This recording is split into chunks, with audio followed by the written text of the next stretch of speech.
Today's episode is brought to you by RLA Polymers and Gripset. For peace of mind when waterproofing, trust Gripset's 38FC, the king of membranes. 38FC has been the industry benchmark for years and is rigorously tested internally and through certified NADA laboratories, giving you verified peace of mind. Developed alongside contractors, 38FC has confirmed coverage of 10 square metres per pale and adheres to AS 4858 and AS 4654 compliance. With a quick 1 hour recode time, you can get the job done in record speed without compromising on quality. Don't fall for the copycat products. Trust Gripset's 38FC, the king of membranes. Hey everybody, Mark here from Tiling Connect. Welcome back to the show. Very lucky and fortunate to have a couple of industry rock stars again joining us on a new episode. I have Roy and Dawn Wells from Maroochydore, who have got a very, very interesting past in the tiling industry. They started in the UK and migrated to Australia many, many, many years ago and have a very deep tile pedigree in them from their earlier roots back in the UK. So welcome to the show, both of you. Hello. Hello. Thanks for having us. You're welcome, and thanks for making some time to jump on Tiling Connect. Really excited to talk about your background and where it all started. So I think that's probably the best place to sort of deep dive in. I remember having many conversations with you both about coming over from the UK and Roy and you both having tiling businesses or tile businesses back in the UK. So tell us about that. Like, where did it start and take us through that journey from where you landed now on the Sunshine Coast. Okay. Going back many, many years to sort of around 1986, 87 was when I first came back from Australia when I was in my early 20s. And I didn't want to go back into engineering. So I started working with a friend of mine on site just as a tiler's labourer. Really, if the truth be known, it was freezing cold because it was winter time. I remember us breaking the ice to get the water for the grout and and the adhesive, and it was an education as a labourer to start anyway, and then it just sort of moved generally from there to when. It took me probably a couple of years, I think, and then I set up my first company as a contractor, and it just seemed to take off very, very quickly from there. So initially, I was a contractor. Yeah, right.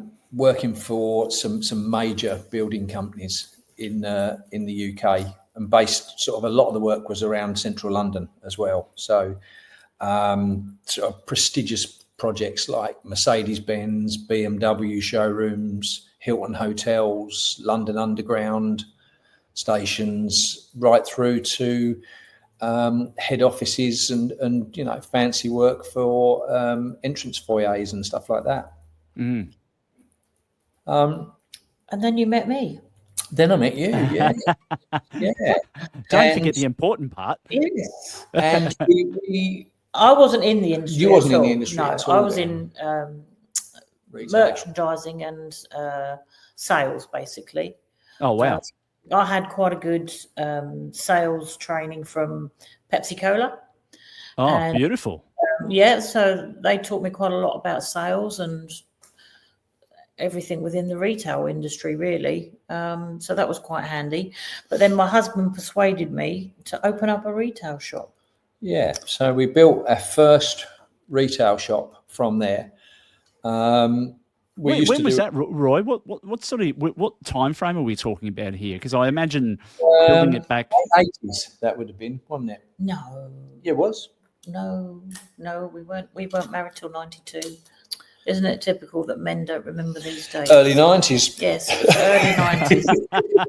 Early to mid 90s, I'd say. And we built our first retail outlet, and it was it was tough, really, coming from a contractor's point of view to changing to actually driving the choices in the tiles before they were fixed or fitted. And but we always liked the European style, didn't we? The Italian and the Spanish tiles. So that's what we concentrated on. And the handmade stuff. Yeah, handmade and stuff. Natural stone. So sort of the middle to upper end of the market. And it's quite a nice market to work in, really. And we built that showroom up to a point where I then sold it. And I sold it to a friend of mine, and it still continues to trade to this day very successfully. Right. And then I went on to form a company called Mansell & Wells with my partner, which was the Mansell part of it. And we had a very successful partnership for the best part of about 20 years. Yeah, right. We had a partnership until my partner's retired a couple of years ago. And we used to do public shows like the Ideal Home Show, which is or was the biggest home renovation show in Europe, I believe. Wow.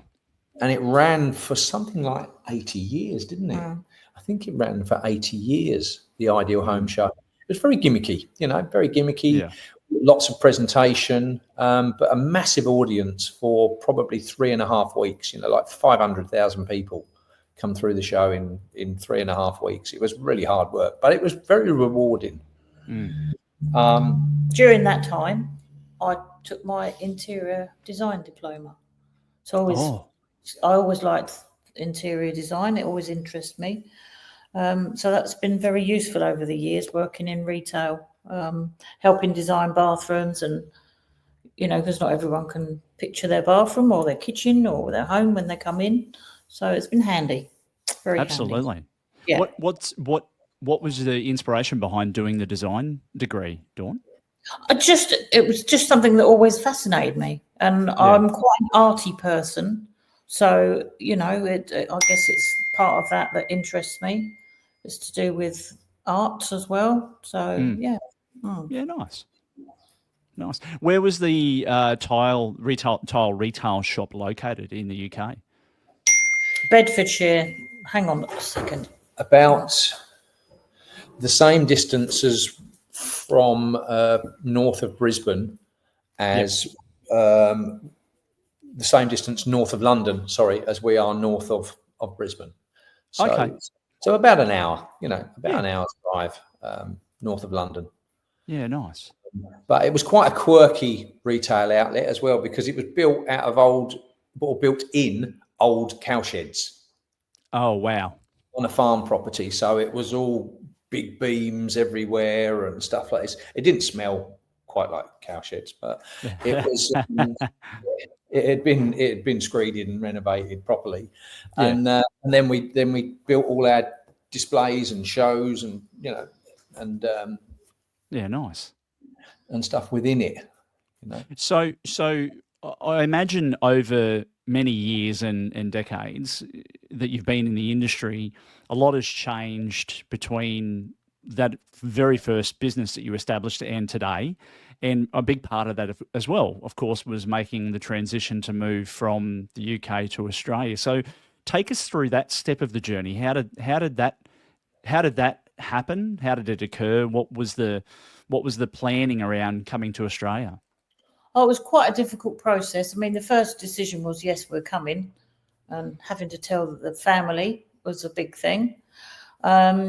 But once we decided on coming here, obviously mainly for the kids and their future, it was a process of how do we get sponsorship? How do we get a visa to get here?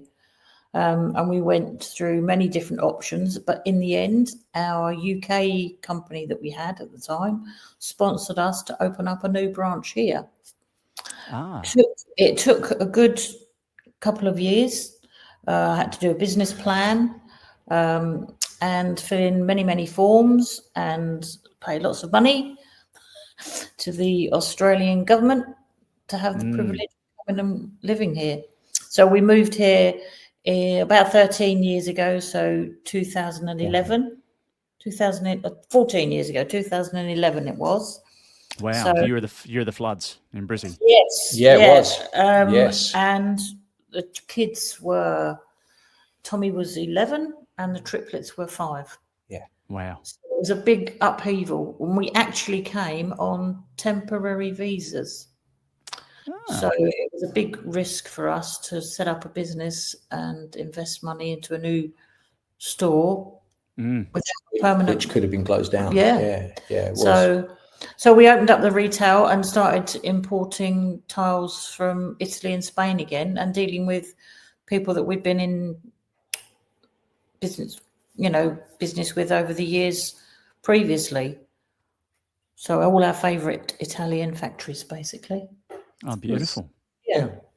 What was one of the biggest challenges that you faced once you established the business here? Obviously, being new to the country and probably not knowing many people, that may or may not have been one of them. But yeah, talk us through. Yeah, it was very tough. I'll be very frank and very honest about it. I think the thing that gave me the most burn and the most drive to actually make it succeed was that I found out that they were taking bets on me on how whether we would succeed or not. So that was really what gave me a rocket. Of course they were, yeah. And we won't mention any names, of course. No. The thing is, the tile industry here, the choice of tiles that people look for here is very different to the UK. And also very different depending on what area you actually live in. So on the coast here, it's you've got your coastal look tiles, but you've also got some ultra modern. Whereas maybe down in Sydney or Melbourne, where there's an older style of home, it's probably more like the UK taste with the Victorian type tiles, a bit more marble and natural stone. So it's very, very different. So we had to learn our way around that, and we had quite a unique taste in tiles, shall we say, sometimes, and Australian that didn't fit here. No. Took sometimes a couple of years for fashions in Europe to catch up. We also, we were dealt sort of a fair few blows as well on the initial start of it, and one of them was the fact that we just about finished and put the carpet tiles down in the showroom. And we got, like you mentioned before, the floods. Yes, we got flooded. So it just went 6 inches underwater. And it was one of those ones where you go down on your knees and you think, oh, does anybody else want to kick, But, we picked ourselves up, dried it all out, what we could, and then cut out what we had to and start again, And then it opened a little bit later than we anticipated, a couple of months later.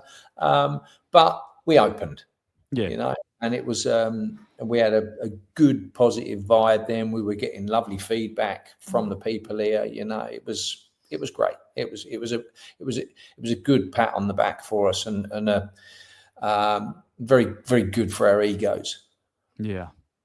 From a recall memory perspective, when you think back to that time when you first came to the country and you experienced the floods like the rest of the state, what do you think it was that enabled you to pick yourself up again and move forward? Because that's a tough challenge. You not only have you picked up the entire family and you've moved to a new country to establish a business, but then you're faced with a natural disaster simultaneously. There must be some sort of characteristic inbuilt in you that just said, "Look, we just can't give up." I think you just do it for the sake of the kids, for the sake of us as a family and a unit. I think it was done. We didn't have a choice. There wasn't a choice with it. Yeah. And that was the end of it for us. You got to pick yourself up, dust yourself off, and start again. And that was really what we had to do. And we had some confidence in our products that we were bringing in, and there was a lot of things that sort of led to it. But and the people around us were really, really good as well. Our friends that we'd made since we came here, they were really good and very supportive to us as well. Yeah, excellent. Let's talk about natural tiles. So obviously retail business, Sunshine Coast, competitive area, but also very coastal and very beautiful landscape in any part of the world. What was the vision for the business from the outset in terms of the range that it was going to carry, and how did you choose the tiles that you wanted? I know that you mentioned you obviously you were investing quite a bit in the European part of the market, so Italian and Spanish. What was just talk us through a little bit about that startup part of it. Regular visits, I think, from Australia going back to Europe, which I believe you're going to experience over the next few weeks. That really, really helps. It gives you a blend between what is acceptable here and what is new and coming out and being acceptable over there. So you can kind of mix the two. And it gives you quite a nice mix as well, really. They're very acceptable here, I find. And if you introduce something, they really they're very interested, and they really want to accept new trends, new fashions, new ideas. And I think that's, very much an Aussie way, really. It gave us something quite nice, really, because we were able to offer it to people. And to offer something to people like that are all ears, then it gives you sort of, quite a big sense of pride, really, on doing something like that. There weren't that many outlets on the Sunshine Coast that did Italian or European tiles. So that helped. Yeah, that helped a little bit. Having something unique. And then we got maybe a couple of years into the business and we decided, let's go wholesale. Yeah. Let's sell to tile shops. Yeah. Well, before we go there, I have to ask a question. I'm curious. Who's the buyer? So when you're making a decision on colour and style and size, who's the ultimate decision maker, or is it a team effort? It's a bit of a team effort, really. So if Roy likes the look of something when he's over at the Italian or the Spanish shows, he'll send me a photograph. I'll look at it, and then I'll show. It's called passing the blame. If it doesn't work. Then I'll show my manager lady at work, and she's, I don't like that, or I love that. And then, to be honest with you, we gang up on Roy sometimes. if Esther and I don't like it, it's a no, Roy. To be honest, most of the time we do have the same taste, so it works out pretty well. Yeah, I think we're all a little bit tile snobby, aren't we? The three of us. Yeah. But you would know your clientele well from the time that you've spent being in the industry, particularly in Australia. You know the types of people that come into your store. You know the flavour of the area. You know what they're going to be interested in wanting to look at. So that only comes with experience, right? So we've learned a lot more over the years. Sometimes I can look at a product and say, no, that's a definite no. Yeah. Also, our wholesale clients are really helpful. I have an amazing selection of wholesale clients, really sort of from one end of the spectrum to the other in taste. I don't mean in caliber or market position. Yep. I mean just in taste. But generally, if I get a sort of a feel or a vibe for something, even before I've bought it, I'll ping a couple of emails out and some ideas that I've had and some pictures and stuff like that. And I get some great feedback from my wholesale clients, which they can be retail outlets in the Gold Coast, they can be Brisbane, they can be northern New South Wales, or really right inland, So we get a real good mixed feedback, which really helps us to make decisions. Everybody makes mistakes with buying, but you try to minimize it. And I think they really help us. They are part of the key to our succession, Yeah. Well, feedback, as they say, is a breakfast of champions. And if you can receive it, loud and clear from anybody around you, it certainly helps you shape the way to move forward and future buying decisions on particular products.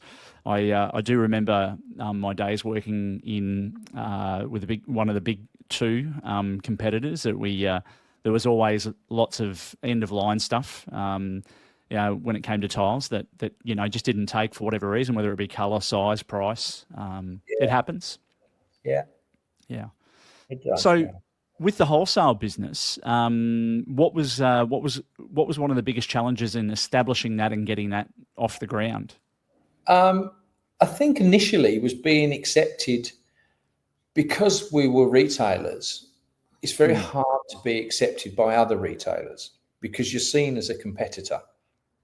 Whereas we kind of tended to take a bit of a backseat with our retail and push the wholesale to the front of the queue, which meant that our retail arm was just a client of the wholesale arm. And as much as we respected what the retail side was doing, we were all ears for the other retailers we were supplying, as a good wholesaler should be, Yeah.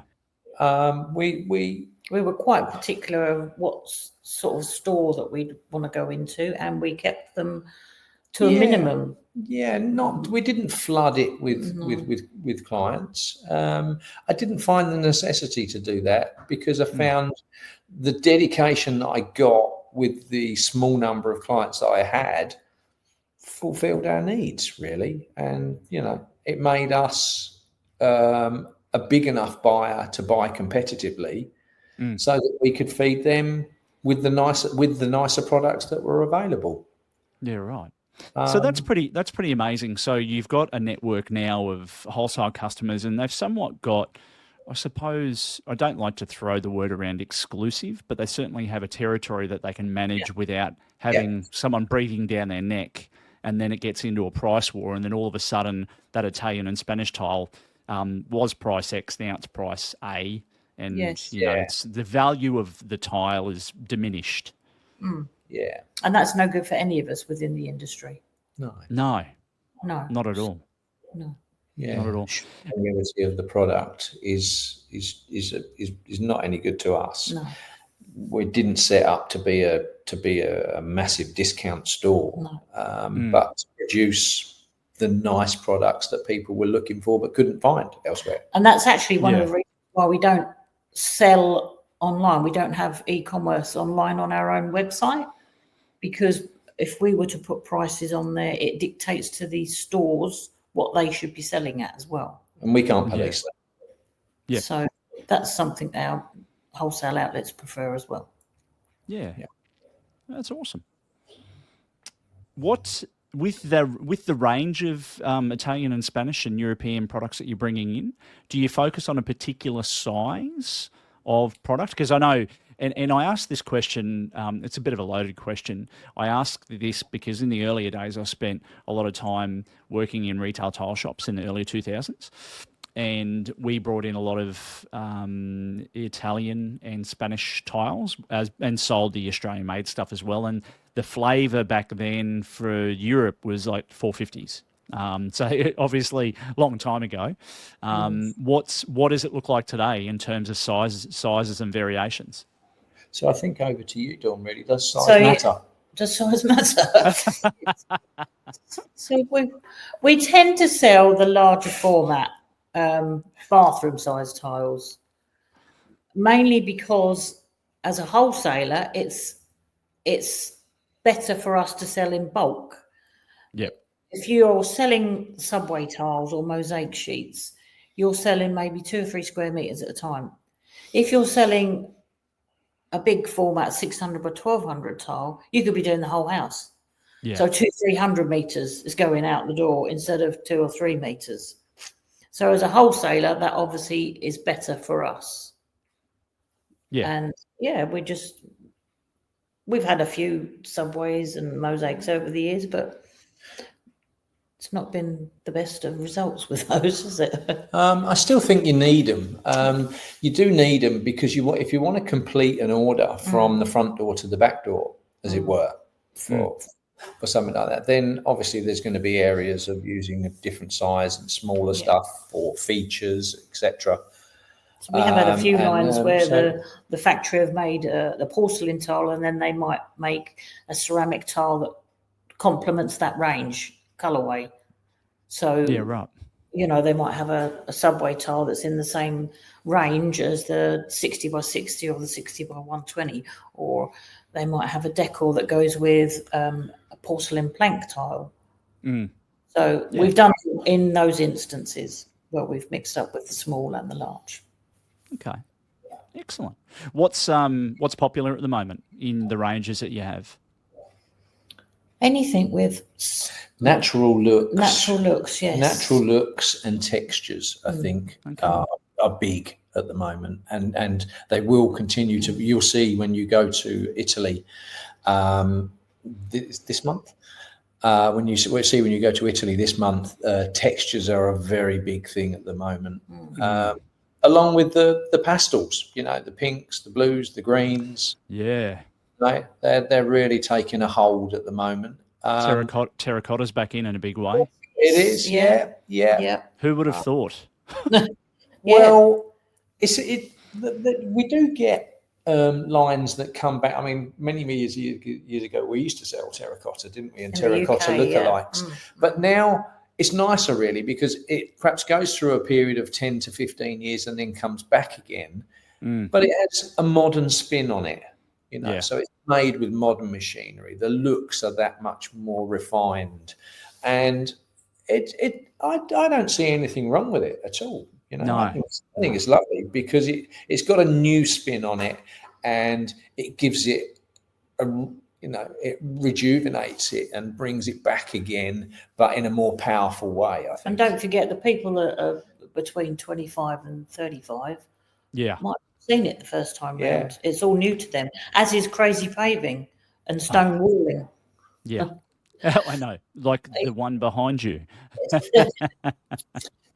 yeah, it's all new to them. So it's quite nice in that sense that you see. I have a past guest and also a guy that I've known for a long time, Josh West from West Tiling on the north side of Brisbane. And he just did a post on socials about a day or so ago, and he's just done it looks like he's just done some terracotta work in some bathrooms. Jump on his socials and have a look. It's phenomenal. Like because I've been through the terracotta phase where we used to sell terracotta. Now we don't sell terracotta. Now we're selling terracotta again.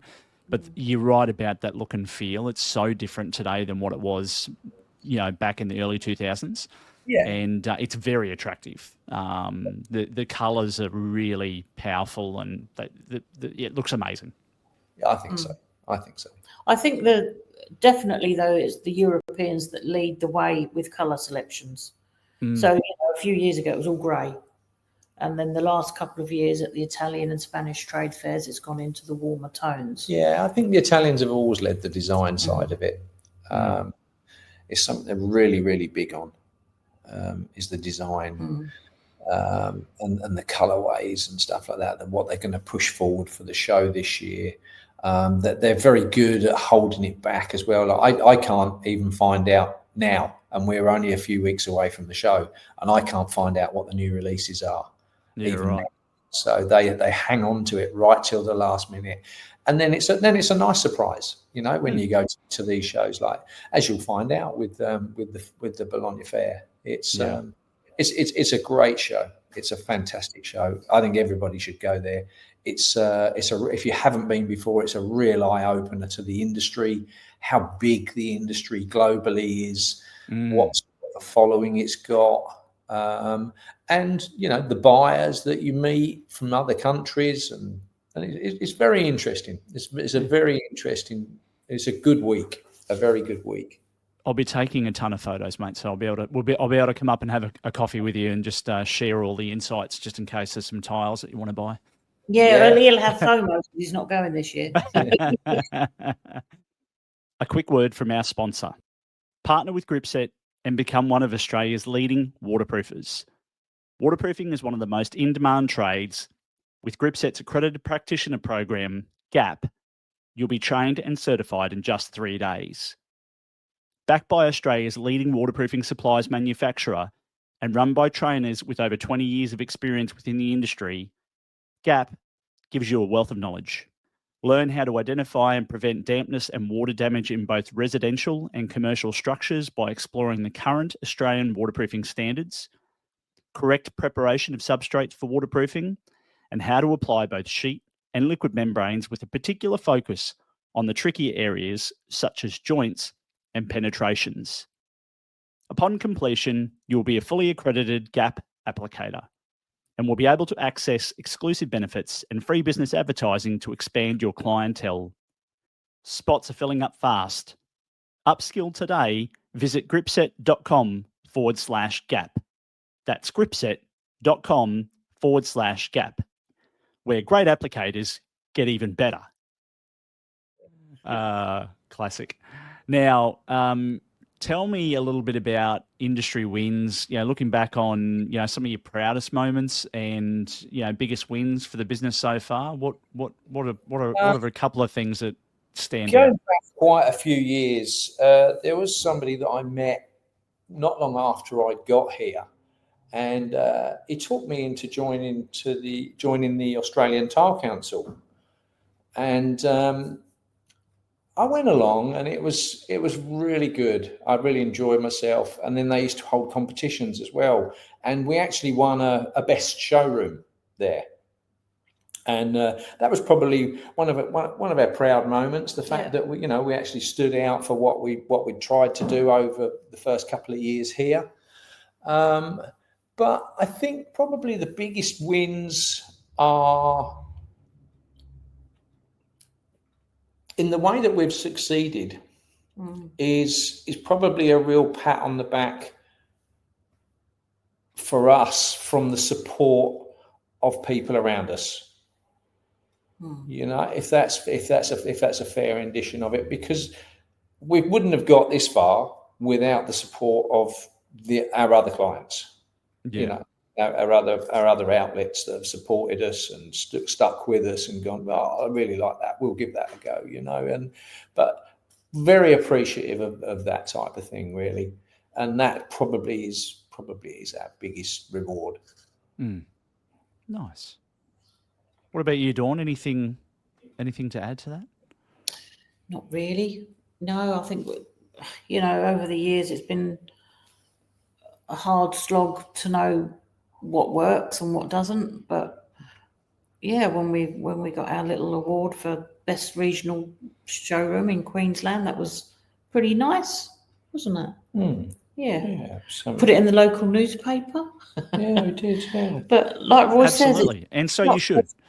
And it's not just that one little thing. It's the fact that we've actually achieved it, and we've been here 14 years, and we've made a success of things. That's the biggest win. Through an amalgamation of things, really, that have all sort of, we've had, the last sort of 6 months have been tough. I should imagine within any industry, really, because purses have been rather empty of money. Households are struggling. We had fears when COVID first come on the scene, but in the end, we did pretty good out of COVID because everyone was sitting at home thinking of renovating. In Queensland? Yeah, in Queensland. So, we thought for a minute there it would be the end of us, but in fact it wasn't. And I think we're, and if I can just chime in here briefly, I think we're seeing that again now, where we're having sort of the calm before the storm in a really positive way. There's a lot of conversations around the market being soft and not as buoyant as what it has been in the past few years. However, we've got and I know everyone keeps talking about it, but we've got the Olympics coming up in 2032. It's definitely going to happen. It's definitely going to move forward. And there's a lot of work to do come early next year. And I know firsthand that a lot of the contracts the government are working on are starting to be awarded, and everyone's starting to get prepared for that. So there's a lot to come in 26 onwards, and I think we're going to see another. Definitely in Queensland, we're going to see a massive boom for the next sort of 5 to 7 years. I totally agree. It's not just the fact of the Olympics and the actual project itself. It's the positive vibe that it brings with it. you know, and if everybody is positive with it from there, everyone wants to do something, everyone wants to move on, everyone wants to change things, and that just creates a market within itself. And you know, and to be fair, the Aussies are so positive anyway. Yeah. They're so positive anyway, you know, and it only takes a little bit of a nudge from something like the Olympics, and everyone's back in the game. You know, it's a fantastic vibe to be in. Yeah. Yeah. Awesome. So look, tell me, I've worked in retail stores myself for a big part of my career, not only in building products, but also in clothing, hospitality. And I know that working in a retail environment, regardless of the background, can be incredibly challenging.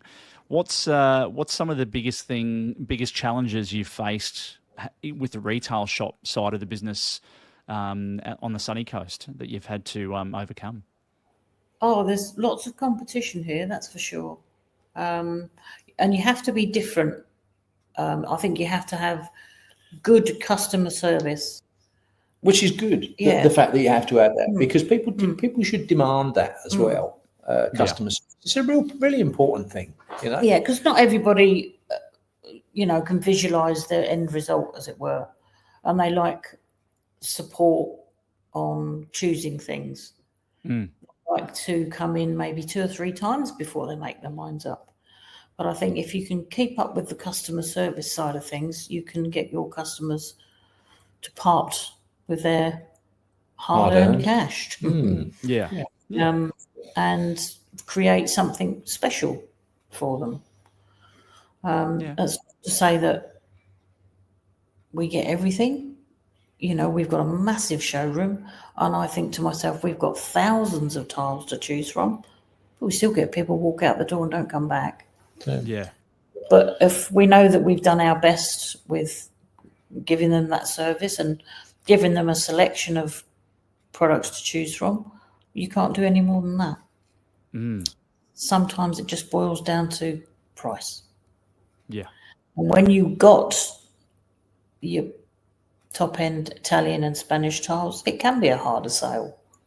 But you've just got to convince them, you know, you're spending money on something that's going to be there 25, 30 years till you redecorate it. So it's a permanent fixture. An investment. You know, that's what you've got to persuade people about. So, and you're right. Like you know, a bathroom or an ensuite can cost upwards of $15,000. That's just it's an average. That's exactly right. So it's an average size bathroom. It's basically probably a small size bathroom or ensuite, to be frank, these days. And the navigating your way through the sales process to work out people's buying triggers is always one of those things that takes time. And good or great service is something that I think a lot of businesses need to do more of. You don't see it out there as often today as what we used to 10, 15 years ago. No. Well, I was about to shoot into that question that I had pitched, and I am curious. I mean, obviously, skill and technique is one part of a successful relationship, regardless of whether it's in business or just in life when you're with your partner. As husband and wife running a business together, how do you balance sort of your personal and business development relationship while you're making everything come together, including family? Oh, it can be difficult at times. If you have a bad day, you tend to take it home with you. You do. We try not to talk tiles at home. It's nicer to leave it at work. But if we have guests, we try really hard not to. It's a little bit more difficult when there's just the two of us here. You just can't help yourself because things are on your mind that need sorting out the next day. And obviously depending on how busy you are, and we never seem to have enough hours in the day, do we? No. So it's one of those things that we can't avoid completely, but it's never sort of it's more assisting one another, I would say, than anything else. And trying to be creative between us that probably sets it up for the next day. That's probably the best way I can put it, you know. And I imagine it can be challenging because business is personal, right? This is your life. This is your livelihood. So it's difficult to turn it off and go, well, I won't think about it today because, you know. Yeah, I mean, if we both worked for a big company, one of the national companies, and we both happened to work in the same store, we probably wouldn't bother talking about work when we got home. No. Because it's our own business, Yeah. you just can't help it. It's just, unfortunately, one of those things. And I would imagine that most people who've got a business together would be the same. Yeah. So A lot of I would think a lot of the businesses similar to ours work husband and wife or partner and partner, you know, and it's generally the way that it started. You know, it started quite often by one of the parties being a tiler or being associated with the tiling industry, you know, that way. And then it is very hard not to take it home, I would think. You know, there's things that obviously that need to be spoken about away from the business that affect the business. So do you find that throughout the year that you set yourself some time to get away from the business? Is there a moment where you get an opportunity to recharge and then return? Literally 3 weeks over Christmas usually, isn't it? Or 2 weeks. Yeah. And that's it. We Beautiful. shut. It's lovely. Yeah. Absolutely lovely. Time to spend with the family. You know, and most tradies are off then as well, so no one's out buying tiles. Yeah. They've already got themselves sorted. So we shut for that's 2 beautiful. weeks, 3, Nice. depending on how Christmas falls. Hopefully we get long visits from the kids, from the boys as well. So both our boys are in the Navy. Lovely. So if they get time off at Christmas, it's definitely, you know, it's a great necessity for us to be home. Yeah. And that's the family. Yeah, that's beautiful. Mm. Well, look, let's talk about retail transitioning because we didn't touch on this particular topic earlier. However, let's talk about the past, today, and then the future. What does that look like for natural tile? I know that you've got a new project that you're working on, and I really want to spend some good time talking about that now. What's changed in the retail landscape over the time that you've owned the business, and what's inspired the new project? And tell us about that as well. It wasn't really so much as being inspired to start off with, was it? It was actually that our lease was up in the end of this year. So the end of last year, we had to start really thinking about where we were going and what we were doing and how long we were going to do it for, etc. And to be fair, we've been running from there for 13 years now, because it took us nearly a year to get up and running. So 13 years and a bit of fresh blood and a bit of change, you know, a new look showroom, a different way of looking at things and how you do things, not the same way that we've done it, that we've always done it, you know, and it's done us a lot of good, really. It's really revitalized us in such a way that we actually can't wait to get going. We've been on the project now for 3 months, and we've moved the warehouse. It gets better and better week by week, and it gets more and more exciting week by week. So we've probably got about another 2 months before we're ready for launch, for want of a better phrase. It's something we're really excited about. And we're really excited to show other people, you know. So the wholesale business side of it has moved over there already. Yeah, so already trading for the wholesale warehouse. Nice. We're just setting up the new retail store. Yeah. And we're having new, as well as tiles, we're having new bathroom wares in there. And we're having a lot more choice of bathroom wares, a lot more variety. Say, for instance, basins are a choice of not just ceramic, stone, concrete, but resin that illuminates.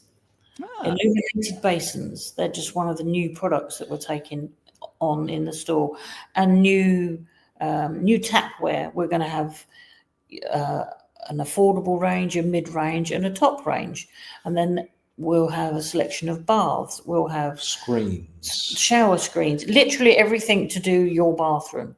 Nice. You can come in, you can pick everything from start to finish and have a complete fit out. That's pretty cool. And are we allowed to tell the audience where this is opening up? Yes, it's Unit 6, which is 71 Dakmar Road in Coolum Beach. Industrial. Yeah, on the lovely Sunshine Coast. And we're, like I say, we're hoping to open the doors in, 4 weeks? 6 weeks? 6 to 8 weeks. Oh, 6 to 8. I'm being optimistic. Yeah, that's okay. Optimism is good. Yes. Yeah. We've also held back quite a bit because of the move, on bringing in our new ranges as well. So I think the end of the year we'll start bringing in the flood of the new ranges, which will catch up over that period of where we've been actually holding it back, because everything that we brought in, we would have had to move again. Yeah. So we haven't stopped work on things like that. We've just held back the orders. That's all. Yeah. And now it's starting to drip through, and it will get faster and faster and faster towards the end of the year. With some new exciting products, tiles, new finishes. We've brought in people that we never thought of that would turn up at the door, and they've brought some fantastic stuff with them. Really fantastic stuff. And you will see this in Europe when you go to Bologna. New flavors, new textures. It's just going to be fantastic. It's such a great market to work in. Yeah, that's awesome. What? Why Coolum? What was the decision behind that area? Out of all of the areas on the Sunshine Coast, I needed something with the size. Really, was one of the main things, because I wanted it all under one roof. Yep. So it meant that it had to be a big enough showroom and a big enough warehouse, and access for expansion into possibly an overflow warehouse as well, that was quite close to hand. And it's dead central Sunshine Coast, isn't it? So yeah, it is. It's a very up and coming place, Coolum Industrial Park. There's a lot of land in Coolum. Yeah, yes. We used to go there years ago with the kids to the water park, and it's changed so much. It's just exploded. It really has. There's 2 breweries. There's like 4 cafes. It's just everything that you need. A multitude of builders and professionals, really. Yeah, wow. Every turn. Well, that's pretty exciting. New showroom, new look, new feel. Any new tapware, new bathroom wear, obviously, an expanded range of tiles. And there's cash and carry, so to speak. If people wanted to come in and they chose a tile on display that you import, they can basically take it away on the day. Is that is that an aspect of the business as well? Yep, absolutely. Yeah. Yeah, wow.